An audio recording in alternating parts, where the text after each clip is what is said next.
It was just another gray morning in the city, the kind where hope feels miles away and the cold seeps into your bones. People hurried by without noticing the woman slumped on the edge of the sidewalk, her arms wrapped tightly around her trembling body.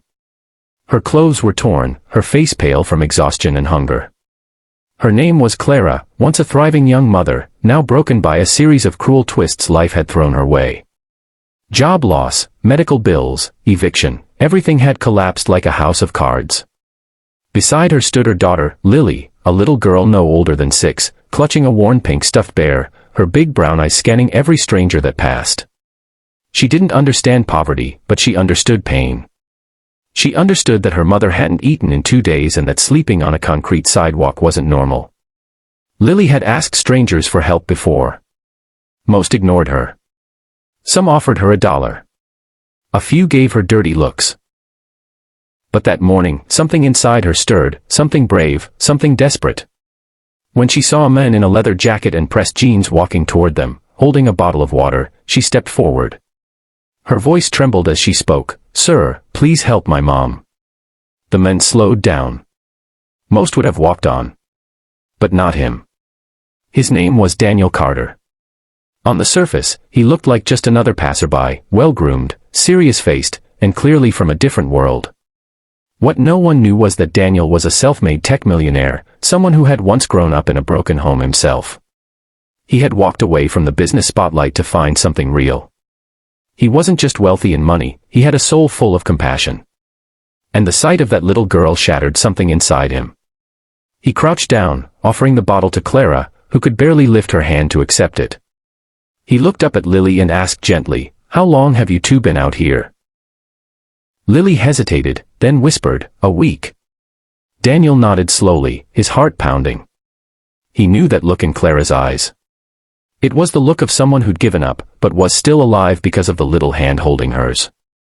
Daniel didn't ask any more questions. He pulled out his phone and called someone. "James, I need the car here. Now. And get a doctor to meet us at my place." Lily blinked. She didn't understand. Who was this man? Why did he speak with such authority? Why did people actually listen to him? Within minutes, a sleek black car pulled up. Daniel gently helped Clara to her feet. She could barely stand, her legs shaking. Lily wrapped her arms around her mom and then looked up at Daniel. "Are you taking us somewhere safe?" Daniel gave a soft smile. "Yes. Somewhere safe." The drive felt like a dream to Lily. Plush leather seats, warm air, bottled juice. Clara sat in silence, her head resting on Daniel's shoulder.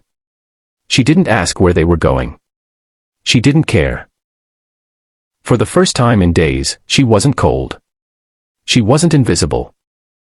Daniel's penthouse overlooked the entire city, but Lily wasn't impressed by the view, she was more amazed by the bed she got to sleep on that night. A real bed. With a pillow.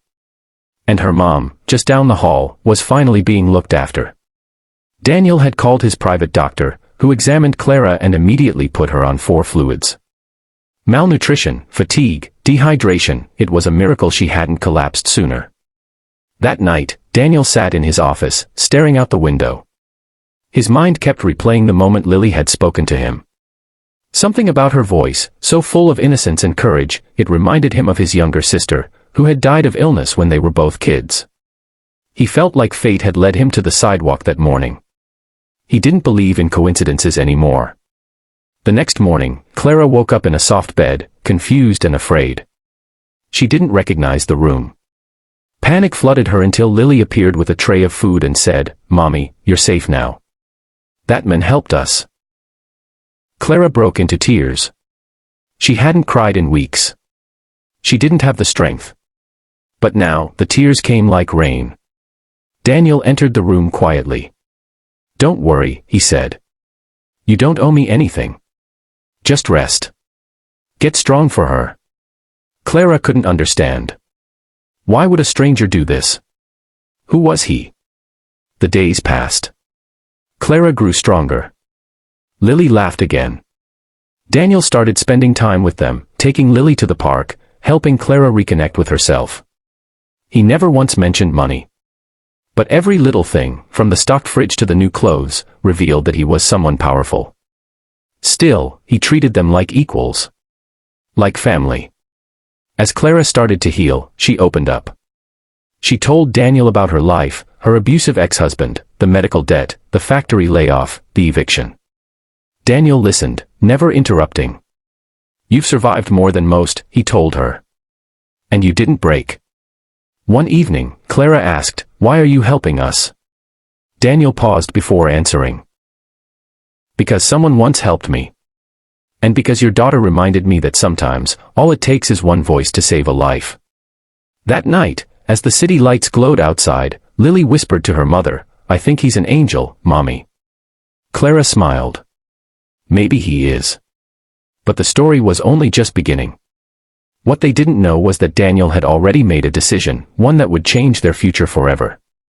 If you felt the power of kindness in this chapter, don't forget to subscribe to our channel. The next part of this story will leave you speechless.